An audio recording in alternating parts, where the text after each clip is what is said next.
call him. This is a tough spot for Jerry Fitt. He has a full house. He improved his hand on the river. How do you throw a hand like that away? I don't think I could, honestly. But Jerry Fitt is having second thoughts. Yeah, agonizing. Trying to figure what can he have. It's simple as this. If he believes Phil Ivey has a king in his hand, he must fold. And he does. Yes. What a great, great, great fold. Will Ivey show? Cut your losses. He does not show. Of course not. And this way, Phil Ivey keeps the seed of doubt planted in his opponent's mind.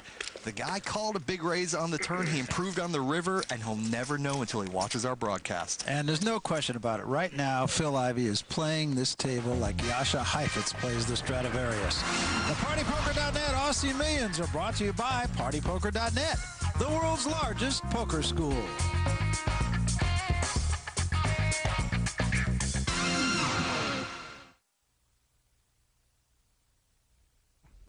Poker on FSN is brought to you by Verizon Wireless.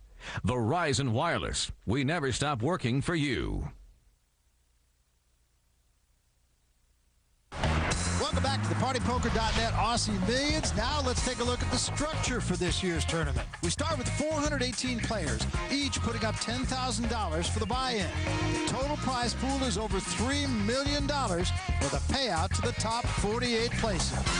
Well, Michael, we've been talking about the great players all along, and of course Australia has its own, but I have to tell you, if I were sitting at a table with Phil Ivey, I'd not only be chewing my nails, I'd be down about the first knuckle at this point. You know, even though we still have hundreds of players left in this tournament, guys like Phil Ivey tend to attract the attention of all their competitors. It's almost like being at a golf tournament when Tiger Woods is playing. Everybody keeps one eye on the leaderboard, and right now, although it's early on, nobody wants Phil Ivey to start to run away with this tournament. He's dangerous with a few chips, and he's even more dangerous when he's got a lot of chips. Yeah, we always talk about closers in boxing. Phil Ivey, great closer. Let's look at the chip count. With that last hand you just saw, Phil Ivey has taken over the chip lead at this table. Jerry Fitt, though, is still right there. 268,000. Kenneth James hanging around as well. It's Daniel Cairns and Aaron Davis who are on the bubble down at the bottom. And being at the bottom is never a good place to be, but particularly in one of these big tournaments because there's like a roving bullseye that goes around the table, and it tends to stick to the guy with the shortest stack. Well, Jerry Fitt has made a nice little comeback here.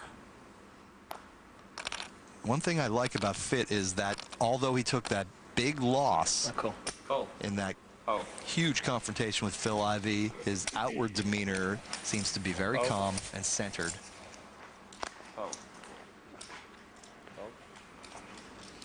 See if Plum goes with him here. He will. 1,000 more to call. Oh, man. This is exactly what the short stack Cairns needed. All in. All in. He just throws his hands up, says all in. What am I going to do? Yeah. It's like, gotta play the Pocket Rockets. Yeah. And this is actually a pretty easy call for Jerry Fitt, simply because his opponent only has an additional 23,000. The pair of jacks figures to be a favorite against a lot of hands. I'm all in. All in. And the ones that it's not, he still has a fighting chance with the pot odds he's getting. He moves all in. That's good. And here's the confrontation. And whoops, Fitt finds one of the three hands that jacks are in fact an underdog to. We'll see, eh? So Cairns can smile, and Fitt can only say, I'm not running in great luck right now. Fitt is hoping for a fish hook right in the lip. Another jack on the board. Didn't happen. Pair of eights and a queen. Real nice flop for the short stack Cairns. On a 4 on the turn. One of the two remaining jacks. Hoping against hope as a 7 of spades comes up on the river, and Cairns will double up through Jerry Fitt. Aces and eights. So Cairns now with twice the chips he had just a moment ago. He's going to be around for a little bit longer, it seems. We take you outside now to a little bit of bonus coverage. Mick Stanton, you're looking at him right there against Julius Coleman. The dreaded aces versus king matchup. What do you think I got, Gaz? You're too smart. You're too smart, Vincent.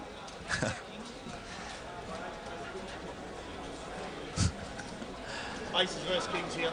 Nothing there. Keep them low, Peter. Keep him light, Pete. Keep him light, Pete.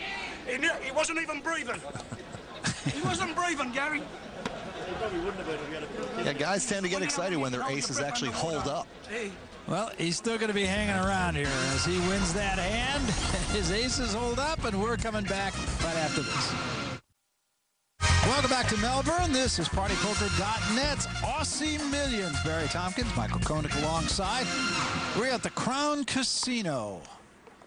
This tournament continues, and there is no form to hold right now, although that guy right there, Phil Ivey, is our chip leader at this table.